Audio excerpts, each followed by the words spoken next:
qu'il y a une activité ordinaire. Ce n'est pas possible. Le vrai problème, c'est qu'on ne veut pas voir certains partis politiques exercer leurs activités, tandis que d'autres le font librement. Ce régime est dans une logique de se choisir des opposants qui composent avec lui et qui sont censés continuer l'aider à gérer ce pays de main de fer. On a l'impression que la DMK est pratiquement seule à continuer de parler du contentieux électoral de l'élection de 2020. Vous allez camper cette position jusqu'à quand? Parce que ça fait déjà 1 an et demi que l'élection présidentielle s'est déroulée au Togo. Jusqu'à quand? Eh bien, pour nous, ce n'est pas le temps qui compte. Ce qui compte, c'est que les aspirations profondes des Togolais soient concrétisées par rapport au contexte dans lequel nous sommes. Nous sommes convaincus que nous y arriverons. Nous y arriverons. Il faut y arriver. Nous y sommes condamnés. Toute autre option reviendrait à aider ce régime à se maintenir. Et le gouvernement a mis en place la CENAP dont la synthèse des travaux est aujourd'hui sur la place publique. Et contrairement à la DMK et au CAR, la plupart des partis de l'opposition y ont participé. Ne vous sentez-vous pas isolé à la DMK? Le train est parti sans vous. Nous ne nous sentons pas loin de là, mais alors nous nous sentons réconfortés et portés par l'opinion, par la grande majorité des Togolais qui ne se reconnaissent pas du tout dans cette farce qui est toujours en cours au niveau de la CNAP, puisqu'ils disent qu'il y a tout un processus qui va continuer à se dérouler. Mais je ne sais pas, il faut vraiment qu'ils soient aveugles pour ne pas se rendre compte que les Togolais ne se reconnaissent pas du tout dans ce qu'ils font.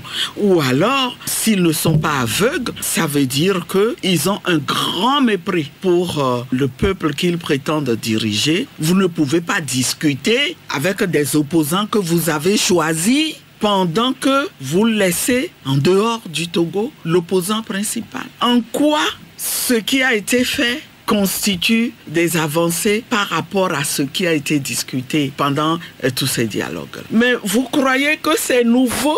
Ce n'est pas nouveau. Quelle est la garantie que ceux qui sont allés discuter ont que ce qu'ils ont fait là et qui est largement en deçà de ce dont nous avons toujours discuté? Quelle est la garantie qu'ils ont que ça va être appliqué? Ce faux fuyant-là, cette tentative d'instrumentalisation, cette logique qui consiste je fais du dilatoire, je gagne du temps, ça ne marche plus. Et la dynamique Monseigneur Kpodro, constituée à l'initiative de l'archevêque émérite de Lomé, Monseigneur Fanoko Kpodro, et qui a porté la candidature d'Agbeyome Kodjo. Aujourd'hui, ni Agbeyome ni Monseigneur Kpodro n'est sur le terrain, disons sur le sol togolais. Alors, n'est-il pas temps de disloquer la DMK? Voici la réponse de la coordinatrice, Madame Brigitte Kafia Djamagbo Johnson.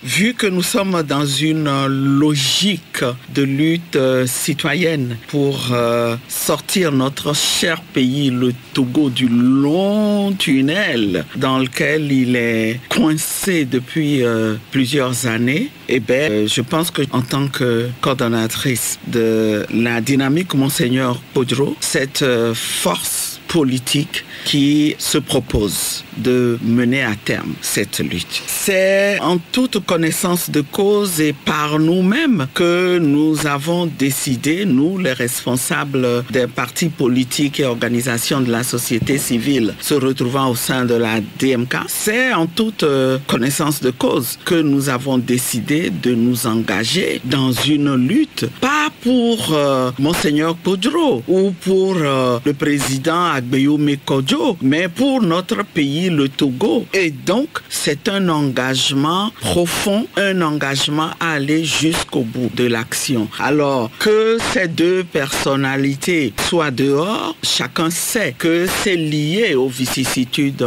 du combat, mais ça ne peut être qu'une situation conjoncturelle. Il faut que Monseigneur Félix Fanoko Kpodro, cette personne âgée, je ne veux pas parler de vieillard, vieillard de 91 ans passés qui prend sur sa personne d'aider son pays, on ne peut pas se contenter de le voir dans la situation dans laquelle il se trouve. Il faut qu'il revienne chez lui. Et il le dit, il reviendra. Il reviendra. Il faut que le président Agbeyome Kodjo, que nous avons accepté de mettre au devant de la lutte, à qui nous avons demandé de porter la candidature des forces du changement à l'élection présidentielle du 22 février 2020 et qui